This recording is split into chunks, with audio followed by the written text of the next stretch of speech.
Okay, so I did a video the other day where I showed these cutting boards that I'm working on, and I called a buddy of mine because he wanted two, and what I didn't realize was he wanted one of my normal large ones for his brother, but the other one is for his mother-in-law. She's an older lady, and we agreed after talking that one of these fat ones, this is pretty massive, heavy board here. And this one in particular is pretty damn near close to 2.5 inches thick. So I told him I would go ahead and resaw this down.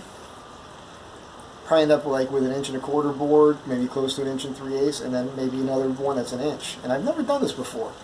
So I mean, I resaw in here all the time. I've resawn super hard maple, and this should work. It's a bunch of hardwood, so you're going to watch me do this in real time here in a minute. Bandsaw is a Laguna 18 inch. I had some issues with this when I first got it, not tracking right and everything else. A lot of it was just the alignment on the table was off when I got it. You want to make sure on these things that before you get going, you always make sure your table's okay as far as vertical, 90 degrees. The fence is fine for this, and I use one of these magnetic thingies here just to push it up against the fence so it won't walk away on me. Make sure you get your pretty decent blade tension on here. I'm using a resaw blade. You'll see there's not many teeth per inch here. It's a carbide tip blade. And that's about it. I had a 0 tolerance throat plate in here, which I still do, but it's no longer 0 tolerance. I've got to make a new one. And let's get on with it.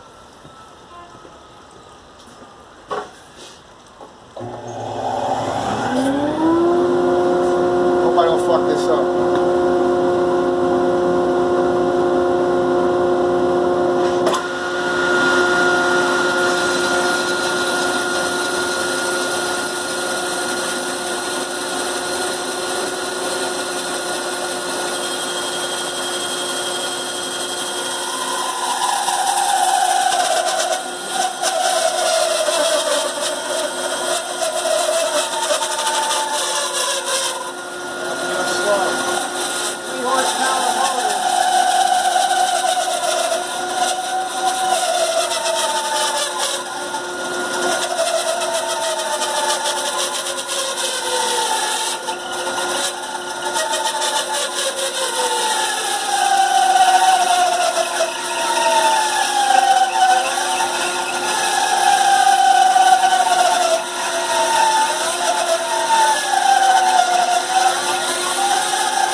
That's 10 1/4 inches wide resawing there.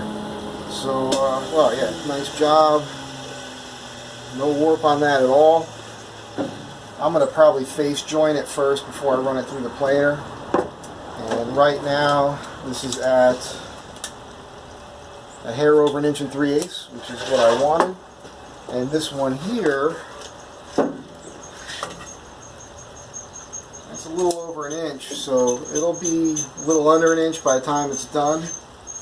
And I will sell this board too, but it won't be a costly board. So one of you is going to get a pretty good deal on a thin board. And then you can let me know how that works out for you. If you want to make an offer on that, go for it. It's cherry, walnut, hard maple, purple heart walnut, regular maple, and then cherry, and the same woods there. So all the grain is oriented correctly, you know, and that's it. So Laguna, this is the Chinese version. I'll show you a couple things I did with this here. That's the throat plate. I need to make a new one. One of the #1 things I did to upgrade this machine was put this piece of tape in here, this Gorilla Tape, right here. There's a cavity here where this turn wheel with the gearing to adjust this. So you gotta loosen this here. Oh, by the way, make some notes on here. If you're going to resaw regularly, it's nice to know where your heights are, so you have to measure it every time. And then you can eyeball the rest of it. Like right there, I know I can clear 6 inches, you know, if I'm resawing. Just something I did. But this here would gum up with a lot of sawdust in here. I was constantly cleaning it out and cleaning these teeth off on the back here. And ever since I put that tape and sealed that cavity, I don't have that issue anymore. And this thing moves nice and easy, no issues. So real stoked about that. The gauge here means nothing. When I tension this now, that arm is way up in the air. I was originally tensioning it within here, with this range on this sticker, thinking I shouldn't go beyond that, but I couldn't get enough blade tension, and I realized it doesn't mean anything. It's a waste of time, total waste of time.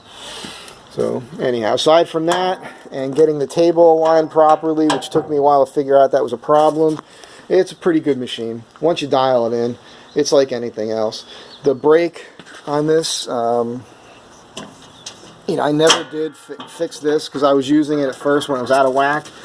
And there's a brake shoe in there that tightens up against here with this foot lever, and it's supposed to stop, and it doesn't. And I'm sure that all that is, yeah, there's a nut on there. I can see it. If I took that off, cleaned it up, I can adjust it so it stops this wheel automatically. I should probably clean these wheels a little more often. A little brush here for knocking the debris off the wheels. Yeah, I should scrape that off with a pocket knife or something. But overall, you know, now I figured it all out, pretty happy with it. Keep it clean, get underneath there, get your sawdust out. 3 horsepower motor was key for me. I do a lot of resawing. So anyhow, hope you enjoyed this. Have a good day.